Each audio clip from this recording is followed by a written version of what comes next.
Hi, welcome to another Kickstarter Stress Test, and I'm not alone. Hello, say hello to Dina and Alex, my good friends from Dina Said So Studio Agency, Video. Master Marketing, awesome people. Any marketing thing, go to Dina Said So Studios. And yeah, first time we're having guests on, we're gonna look at a campaign together. Um, So I guess we should get right into it. Okay, so the rules are, remember, the rules are we are pretending that we are the super fans for this game, that this is the game we've been waiting for, and we're ready to shill some bucks to buy this. And we're trying to go through this campaign page and see if there's anything that would actually stop us from buying. It could be either through confusing us or by, you know, pushing us away when it doesn't meet our expectations. So that's what we're trying to do. And I'm really curious to hear your take on it. And another thing is, what was the other thing? We're wanting to see if Yeah, we can unpick as to why is it not doing any better. yeah, we'll see that. 20 minutes. Okay, we got 20 minutes and we don't go over a second more. That's really what I've been trying to do. All right, Sure. let's do this. Brilliant. Let's crack on. Okay, so Tiny Laser Heist, a 3D game of finesse, wits, and tiny hands. And, I was trying to find a game for us to talk about, and I was scrolling.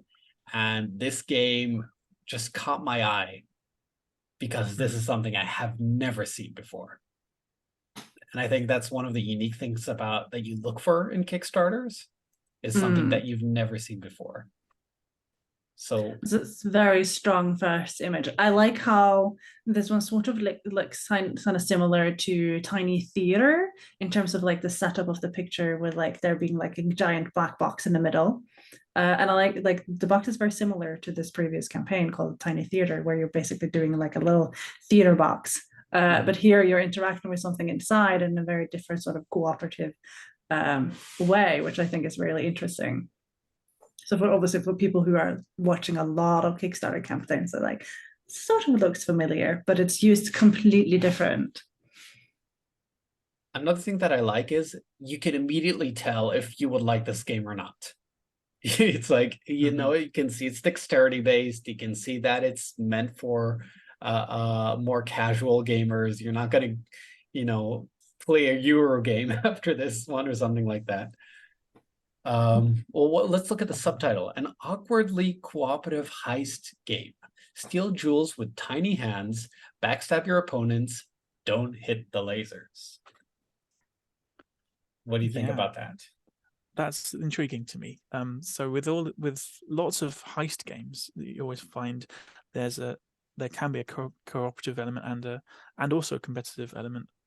And I think that sort of fits the cinematic feel of like a heist movie where you're all trying to work together to get the job done, but you never know in a group of rogues who's gonna who's gonna turn traitor, who's gonna stab you in the back as it says. Mhm. Yeah. So it's interesting because it says cooperative, but then it says you backstab. So I guess it's I'm guessing teams. teams. Yeah, I was Yes. gonna say. Okay, that would have been nice to have like team based, okay, rather than cooperative. Because Yeah, are we doing the Ocean 11s? Are we all planning to do the heist together, or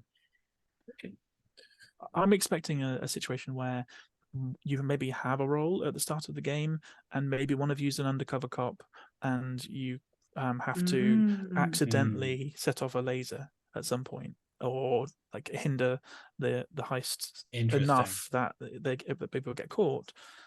Maybe Okay, let's take a look. let's look at the video, and I'm gonna have to stop the share and reshare it to have audio. So no, I forgot to press that again. Yep. First time doing this. There we go. Okay, there we go. So let's look at the video. Oh my God.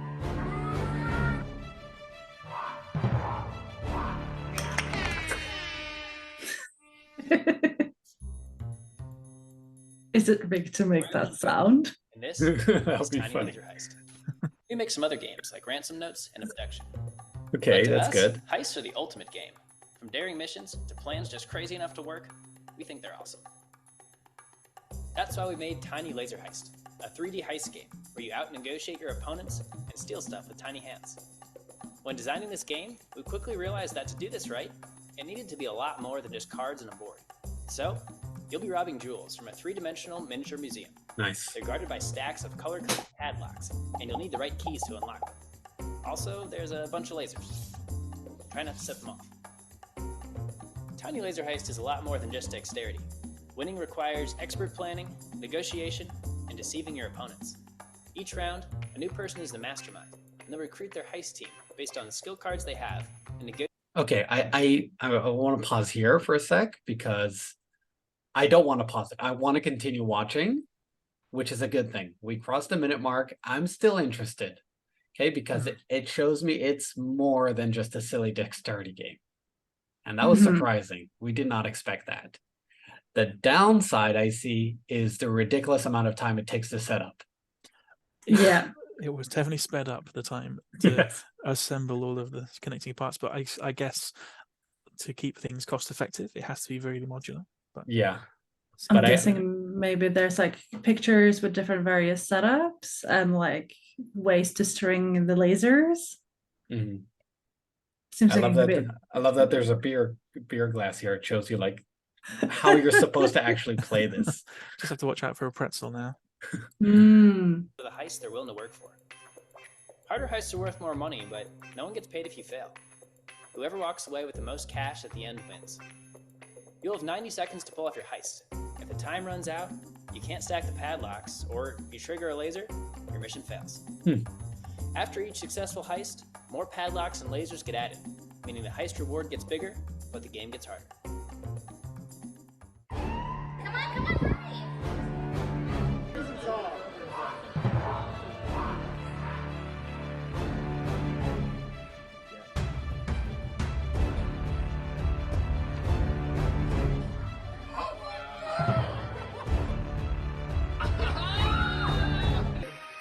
And you're down. Okay, good. Watch your hand coming out. Watch your hand coming out.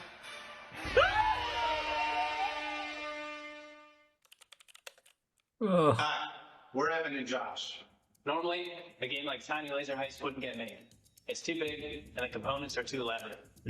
But after making 5 games over the last several years, we've really started to believe that tabletop games can be way more than just cards and dice. We got a plan to make this happen. I love the oh my gosh actual waltz. You're supposed to be a critical person. You. So, are you in? I wonder if this is like a movie set that they rented for it, Could be an actual vault. I don't know. or an actual like it sort of looks like a Wouldn't get made. hotelish area. Oh, this is great. Oh wow. So how do you feel right now? How do you feel? I'm thinking that this is actually like it's starting out with being co-op. That's like the first in the sentence here. Awkward co-op, cooperative heist game. I'm feeling like maybe there isn't as much cooperative elements. Like while we did see that the hands were sort of collaborating on getting some of the pieces, it seems like because the voice that had the voiceover was talking about like how there's only one winner. The way I'm feeling about it, it's a type of game that you sort of play together. Yes, there's a winner, but you don't actually care about who wins. It's like when the actual like moment by moment gameplay is engaging enough, and it has such a toy factor to it that sure somebody's going to get more millions than others, and somebody is going to fail, but actually maybe that's not the driving point. Yeah. Do you feel any resistance right now as a person that you know that this will be perfect to play with your non-gaming gaming group or with your family? But is there anything that's causing you to hesitate from scrolling down? Probably the setup time for me. I don't think so for me. I think they've laid enough breadcrumbs that I want to find out what's on those cards and how the team selections mechanic works out. And I think depending on whether I see that, I would then weigh that against sort of the cost and the setup time and other things. Currently, I'm thinking this is probably going to be expensive. Too expensive for the gaming value I'm going to get, because I'm probably going to play this with people which are non-gamers or with my family, and I might set it up and everyone will go, wow, this is really cool. Will I be able to convince them to play that again? Yesterday I was at what's called a recruitment party in Israel, when someone's just before the army, and the whole family gets together. And of course, I came with a bag full of games. And at the end, I pulled out a game called, how's it called? Blob Party. It's a very fun party game by WizKids where you have like blobs and you need to come up with the same word, put them together, and I could like whip it out, explain the worlds, and immediately everyone got playing and they were having a great amount of time. This game, I will never be able to do that. Because you need to set it up and prepare it and then get people interested. It's more like you have it set up and then conveniently you can play it. Yes. So that right now I'm like, I love this. This looks amazing. But how much would it cost? And at this point, I'm scrolling down and I'm looking for a price. I'm like, don't get too tempted. Don't get too tempted. How much is the price? How much? I'm going to guess around 50. Yeah. Okay. Because it's on Kickstarter. So yeah, I would say 45, 55. No price on the page itself. Okay. So, and you were spot on. $50. Okay. And then we have the expansion with 75. Oh, shit. Two we're looking games for 90 and 2 games for 130. Okay. Now I'm scrolling back up before I manage to see which one do you think is the biggest pledge right now? Based on the funding, I'm going to go with single game, no expansion. I think it's with the expansion, but I think it's close. Okay. So we have 79, just the base game, and with the expansion, 413. I would have guessed that. It's pretty much a no-brainer from 50 to 75. It's just like $50. It's not that hard of a jump. And yeah, no one is getting the double games. Some people are getting the triple games. Is that right? 2 games, 2 expansions, 16 backers. Yeah, just 16 backers. I guess, could be family and friends. Who knows? Maybe people who were kind of combining shipping costs. You probably want to do that on something like this. Okay. So, have you ever played Kaplunk? I've not. Yeah, Kaplunk is the game with the big plastic tube, and you're inserting little sort of cocktail pokers through, and then shove loads of marbles in, and then you take turns to pull them out. And if you get marbles into your area, you lose. But that game takes approximately 3 to 4 times longer to set up than it does to play. And I guess that's the worry with this sort of thing. It feels like you're doing several rounds of this gameplay. But yeah, do they say anywhere how long it takes to set up? That's an interesting question. Let me see. I'm skimming the text on purpose because this is really hard to read. I mean, there's no way I'm going to stop and read all that. Super easy to learn, but surprisingly competitive and strategic. Here's our favorite parts. Teammates are different every round. That's great. And you have apparently 90 seconds to complete each heist. Oh, winning isn't just about dexterity. Where do you see the 90 seconds? Oh, right here. Further, how to play. Okay, but here we have, it's 45 to 90 minutes altogether. And if each heist is 90 seconds, did they? Okay. How to play. You have 90 seconds to complete each task. Recruit your heist team.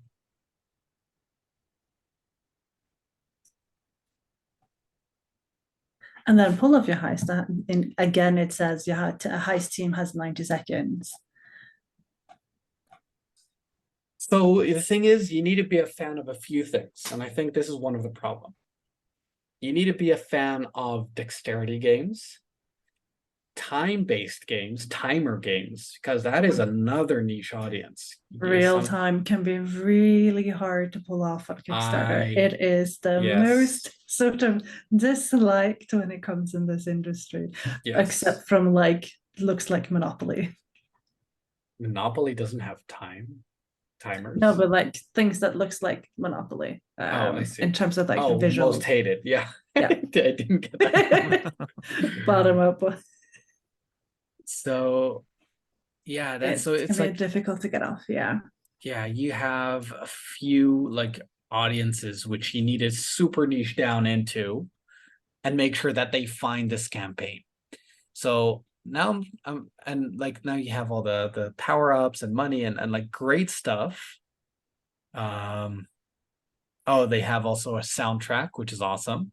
I actually worked in something similar with Joe's game.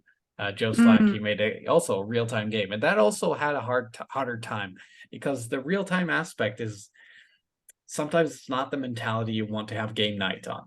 You want tough.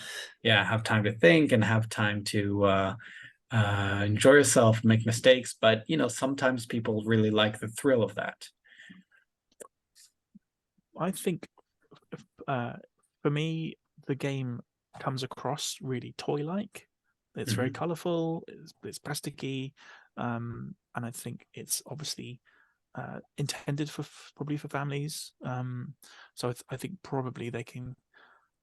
I think the real-time thing doesn't, it's not hitting the same market as the people who like to take a lot of time on their turn to consider their options. So it's not hitting that sort of core gamer market. So maybe the timer thing is less of an issue for this one. It's also like you're in the real-time family games, things that looks like toys, which are all very big niches in Kickstarter, sort of reducing your audience quite a bit in terms of like, why is it not doing better? I think that would be like definitely my first answer to why it's not having more backers than what it has currently. I think another reason is that this is not a Kickstarter game by a long shot. Okay. Oh, no. This is an easy game to pick up when you're just going down like a toy store or Toys R Us or something like that, or Target or anything. And Toys R Us doesn't exist anymore. It does in Israel. But it's really not a Kickstarter game. Because like you mentioned, the toy factor is such a strong component here.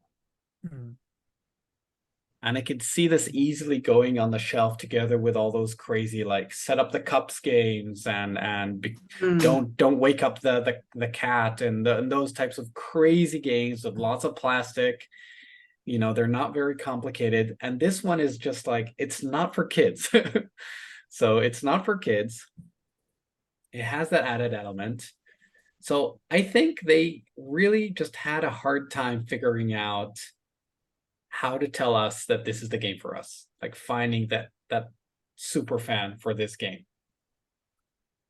Because it feels like this is a game that would appeal to a lot of casual fans, someone who likes dexterity and someone who likes toy factors in games, sometimes who likes real time, but it would be really hard to find someone that would love everything and be a Kickstarter backer.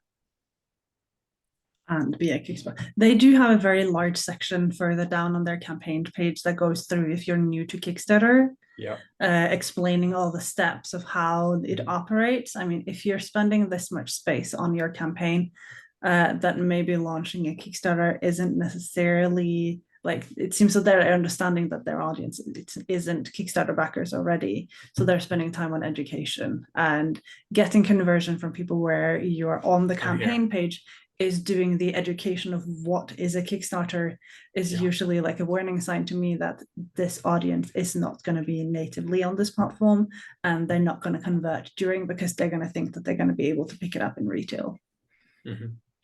So I think we crossed 20 minutes. So I'd love for you to like give this final in thoughts. 3 minutes we have, about what we can learn from this on our campaign, where if you're working on a campaign or a future one.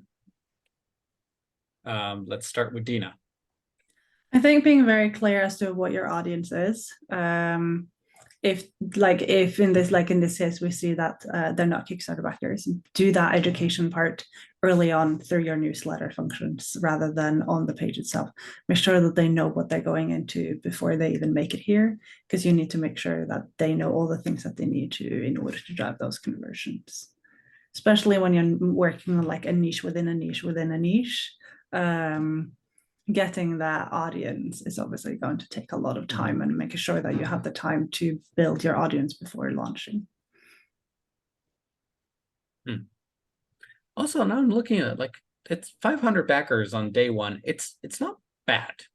Okay, it's not bad.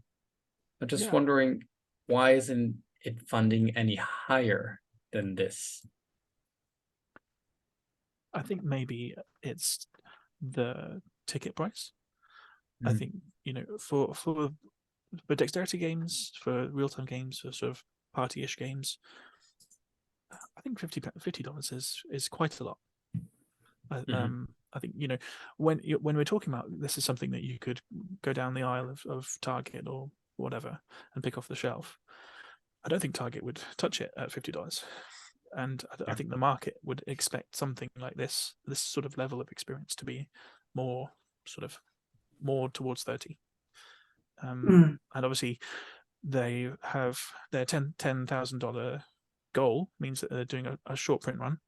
And perhaps if they are using this to push on and get into distribution, they could get, you know, a substantial order from a big company and bring that price down towards the mass market prices for large print runs. And I think probably one warning I would say to creators is Kickstarter the right platform to use for the game that you have? I think this one is working. Obviously, it is popular, but if you really worked at sort of getting a mass market license, then maybe it could have done 10 times more overall. To compare, their previous campaign, it had 8,170 backers. Okay. And it had a project we love. So comparatively, those are the guys that did abductions. Yes, I mean, you know, I'm a big fan of that. With my background. So that is interesting. You see, this is what I'm going to talk about, is when you make your second game, you want to convert almost all of your audience from the first one. You worked so hard to gain this amount of backers for your first game. How do you convert them to the second one? And then you need to figure out, you know, how is your brand identity being perceived? And how you can take that and apply that to your next game, so people are feeling they're getting the same thing, which they love. Okay, they love the first game, they're big fans, and now you're out with a new game, and it will be a no-brainer to get that next game. And I think, you know, if you would have shown me these two images next to each other, I would have never ever guessed they were from the same company. So, and it's really about the way the game is being perceived, because Abduction also looks like a really fun and funny game.